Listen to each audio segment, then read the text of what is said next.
ትሁት ዛሬ አምራለች። ዳኒን ወዶ እስከሚጠላ በጥፊ ያቃጥለዋለች። ይኸውልህ ይህንን ቤት ድል አድርገን እንደግስበታለን እያሉ ነው አባባ። ካሌብ ደግሞ ወየው ይሄማ በጥይት አናታችን ብላን ነው የምትሄደው ብሎ ቢልም ግድ የለህም ብለዋል።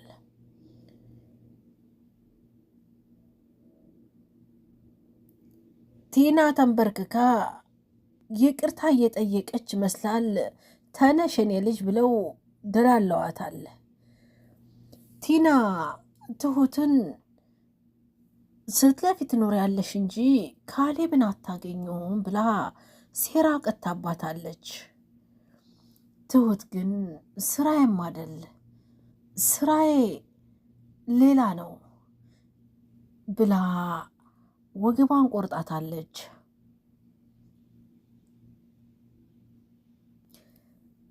ዳኒ ቲናን ፊት ነስቷታል። ዳኒ ቲና እኮ ነኝ ብላ ብትርበተበትም አውቄሻለሁ ግን ብሎ ዘግቷታል። ቲና እያወራጫት ሁላችሁንም ሰላም እንዲነሳችሁ ነው ማደርጋችሁ ብላችኋለች። ትሁት ካሌብና አባቱ ሲያወሩ የሰማችው ድንገት ጆሮዋ ሲገባ እጅጉን አስደንግጧታል። ባለፈው ራት ግብዣ እንሄድ በዛውም ቲናንና እናዳት ብሎ የተመካከሩበት ራስ ግብዣ ትሁት ለባብሳ ስትወጣ ከቤት ሰራተኛነት ወደ ሴት ወይዘሮነት የቀየራት አለባበሷ እጅጉን ቤት ወጣው በውበቷ ተስበዋል። ሽማግሌው እየተማል አይደሉምና የትሁት አለባበስ በጣም ማርኳቸዋል። ግን ከልጃቸው እንድታለፍ አልፈለጉም። ካሌብ ግን እንዴት የሚሆን ይመስልሃል? ትሁት እንደዚህ ቢሆን ቲና ዝም የምትለን ይመስልሃል እያለ ቢለውም ከቲና 2 እጅ ትበልጣለች። ትሁትን አያት፣ አለባበሷ፣ ውበቷ እንዴት ሆኖ እንደጎላ። ስለዚህ በሷስ ብኮን ምን ይመስልሃል ብሎ ሲናገር ድንገት ትሁት ትሰማለች። የተናገሩት ነገር ወይም ያወሩት ወሬ እጅጉን ግራ ስላጋባትና ያመነችው ስላልሆነ በድንጋጤ ተመልሳ ሄዳ ክችን ገብታ በሀሳብ ተውጣ ግራ ቀኝ እያማተረይ ራሷ ጋር በምትማጎትበት ሰዓት ዳኒ ከተፍ ብሏል። አይውልህ ወደ ራስ ብትመለስ ነው ጥሩ ብሎ ቢለውም እሷ ካልፈታችኝ እንዴት ነው ማገባው ብሎ ቢለውም እሷ ካልፈታችኝ እንዴት ነው ማገባው ብሎ ካሌብ ለአባቱ ያማክራል። አባት ግን ግድ የለም አንተ መጀመሪያ ፈቃደኛ ሆን እሰብበት እንጂ እሷ እንዴት እንደምትፈታህ እናስብበታለን ደግሞ ማሳይሃለሁ ይላል ብለኛው አባት። ደግሞ ፊርማ ያለህ ከእሷ ጋር ነው። አንተ ደግሞ መልካም ሴት ከመጣች እንዴት አድርገን እንደምን ልንገርህ ይሉታል።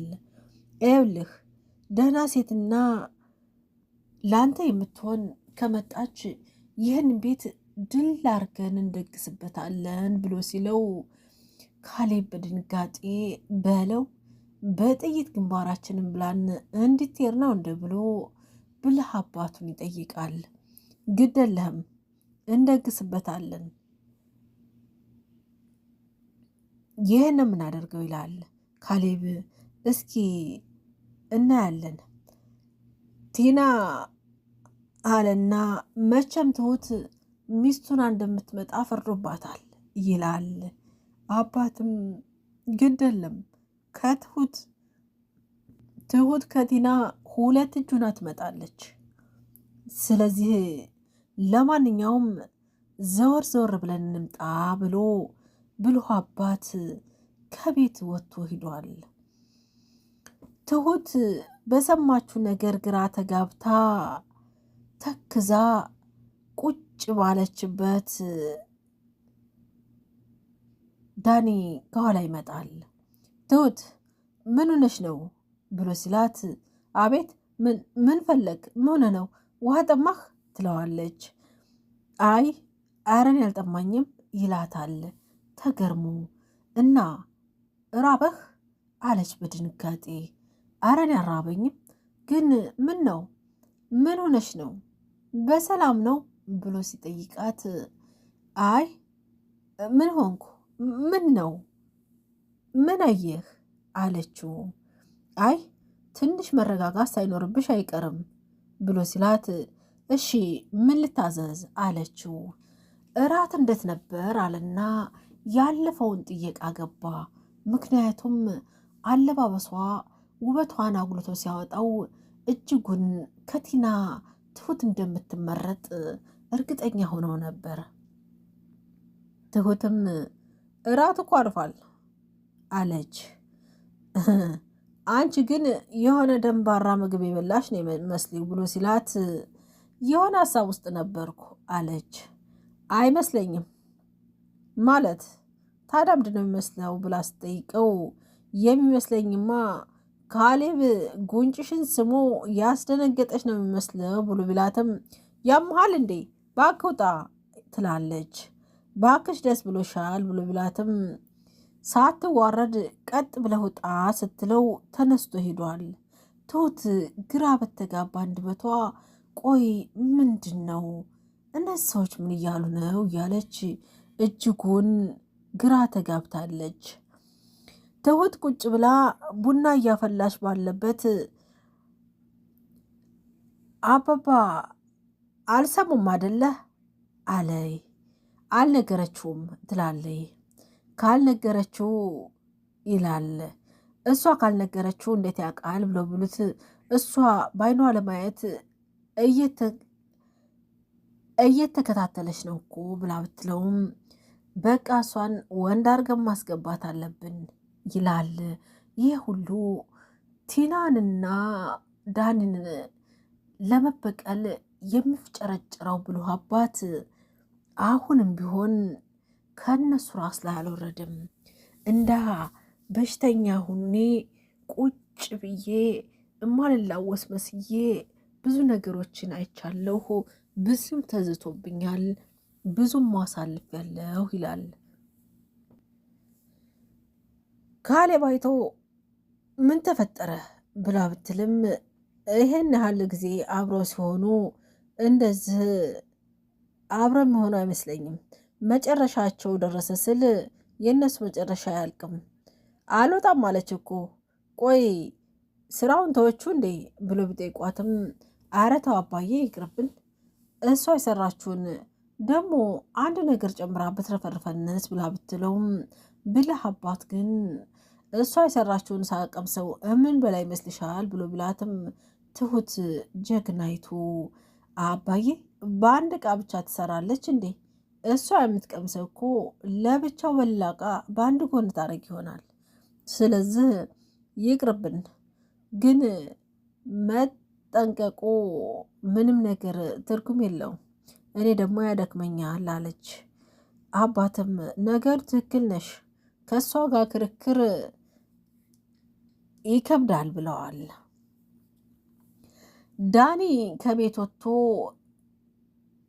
ስልክ ይደውላል። ዲና ቤት ቀይራለች። ካሌብ በጀመረው ትሁት እርግጡን ያረጋገጠችላት ዳኒና ቲና እህትና ወንድም እንዳልሆኑና ፍቅረኛሞች እንደሆኑ እርግጡን የሰማችዋ ዲና ከቤት ቀይራ ሌላ ቦታ ነች። ሄሎ ፍቅር የት ነሽ ብሎ ቢላትም ሰፈር ቀይሬ ሌላ ቦታ ነኝ ትለዋለች። አዎ እኔን ሳትነግሪኝ ብሎ ቢላትም አውቄያለሁ ዳኒነህ፣ ግን መንገሩ አጥጋቢና አስፈላጊ መስሎ አልታየኝም።